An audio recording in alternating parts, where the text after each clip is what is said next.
So this is the seventh video of series chess opening theories, and this is the part 2 of Queen's Gambit declined. And if you want to see the part 1, it is in the description, you can check from here. So let's now look at the sixth variation. First 5 variations are in that part only. Okay, so sixth variation, and this is known as Tartakower Variation. Okay, so let's see how it goes. It starts with the move pawn to d4, d5, c4, e6, knight c3, knight f6, bishop to g5, then bishop to e7, pawn e3, castles, knight f3, h6, bishop h4, pawn to b6 is the main thing here, then bishop e2, bishop b7, bishop takes f6. Here you will wonder, like first bishop has been played back and now white is taking with the bishop. That's like why? What's the reason? Now you will get to know what's the reason behind it. So bishop takes, pawn takes, pawn takes. Okay, so first thing that has happened here is if knight was there, he could have taken with the knight, and this bishop diagonal would be open for black. So white want to close this diagonal, so he played bishop takes, and then the move pawn to b4. If bishop was here, then this pawn would be free and it would be a terrible position. So for these two reasons that white has like wasted a move and then took here on the bishop takes f6, then pawn to c6, castling by white, rook e8, queen b3, a5, ba5, rook to a5. Okay, so this is the line, and this is a very solid line. On the king side, nothing much is happening. All the play that you can see is towards the queen side.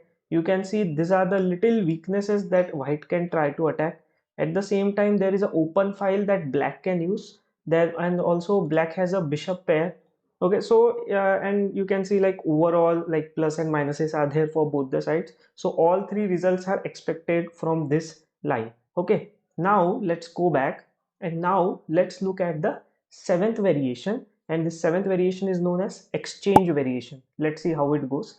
So it starts with the move d4, d5, c4, e6, knight c3, knight f6, and now the move is pawn takes on d5. And believe it or not, in starting when I have learned Queen's Gambit declined, so this exchange variation was my favorite that time, but currently I am playing something else. Like other variations also I keep trying, but exchange is what I have played a lot.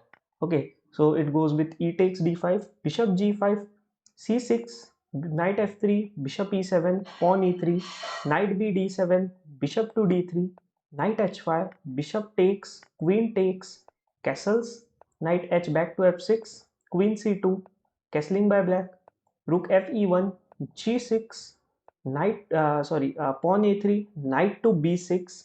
And here you can see it's a very solid line. That's why I played it a lot, because I like to play some solid positions. And when you are learning, so I feel when you learn something new opening, so I feel like that time I should go with more solid setups so that I will understand what are the things and what are the practical impact it is and all. So I would recommend all of you like to go for the exchange if you are starting to play the Queen's Gambit. Okay, like there are other variations as well that you can try, but it's up to the just the opening choice. Okay, so this is the exchange variation, and here you can see everything is equal. Like both the players have the equal control. Material is exactly same, two knights versus two knights and light square bishop versus light square bishop. Okay, so it's a very common and same like equalish position. Okay, now let's go back and look at the eighth variation. Okay, the eighth variation is known as bishop f4 variation or harrwitz attack. So let's see how it goes. So it starts with the move again pawn d4, d5, c4, e6, knight c3, knight f6, and here it starts with the move knight to f3, then continues with bishop e7, bishop to f4. Here bishop is not going on g5. On all other variation bishop goes on g5, but the name itself says bishop f4 variation. So then castles e3, c5, then dc5, bishop c5, queen c2, knight to c6, a3, queen to a5, then long castling by white. Okay, this is the first time we are seeing the long castling in Queen's Gambit declined in any line. So bishop e7, h4, rook d8, g4. So this is a very dynamic opening.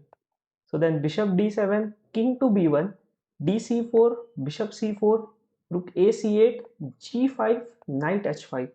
So it's a queen side versus king side battle, and if you like such battles, so I would recommend you to go for this line, and it's going to be a very dynamic game. Okay, now let's go back and let's look at the ninth variation. Okay, but about this variation, I will just tell you one thing: it's still equal. Although battle is there, anyone can win the battle. And one good thing I would say about this position is that like I don't know it's good or not, but I feel that it's good that this position will not lead to draw like so many times. The general result is not draw. Here, so many times you can see either one side will win, one side will try to force on the other and try to attack, and one side will definitely win. Okay, and there are very less chances of draw here, to be honest. Okay, so now let's like according to position that I could see, but if the two GMs are playing, so then you expect a draw as a fair result. Okay, so now let's look at the ninth variation. Ninth variation, this is known as Ragozin variation. This is also very dynamic line. Okay, so it starts with the move d4, d5, c4, e6, knight c3, knight f6. Again, the move is knight f3, and here it continues with bishop to b4. Although I don't like it much, this Ragozin line, because I play queen e4 check in this, then knight comes to c6, and then this way that's what I continue if someone plays Ragozin against me. So one other way is to play bishop to g5, dc4, e4, c5, bishop c4, cd4, knight takes on d4, then bishop c3, bc3, queen a5, bishop to b5 check, bishop d7, bishop takes f6, then g takes f6, queen b3, pawn to a6, and you can already see like very dynamic structure. Black has not castled yet, but black is trying his best to attack, and also pawn structure is damaged for black here, but at the same time black is getting this file to attack. Piece development is good for white, all his pieces are good, and wherever he can castle any side, but I think short castle is more favorable. His king will be safe, so there are a lot of plus and minuses for both the sides, and it could also give you all the three results. But here also I expect more of some kind of, you can say, a win for one side, or like rather than a draw, I would prefer that when you will play this variation, there are more chances of a result to come out. Okay, now let's look at the last variation, and this is known as semi Tarrasch line. Okay, so it starts with the move again d4, d5, c4, e6, knight c3, knight to f6, and again knight to f3 move, and then the move that is being played is pawn to c5. Okay, so this is semi Tarrasch. Then c takes d5, knight takes d5, e3, knight c6, bishop d3, cd4, ed4, bishop e7, castles by both the sides. Then rook e1, bishop f6, bishop to e4, knight c2, e7, queen d3, h6, knight e5, knight takes, queen takes, then knight to f5, bishop e3, a5, rook ac1, and a4. Here you can see that one weakness for white is this isolated queen pawn, but at the same time white is getting this open file to attack, and he is having a lot of control. This knight is very well placed. Black is, you can say, the pawn structure is very good and solid for black. So in terms of defense, black is good. Queen side, black can try to create some play.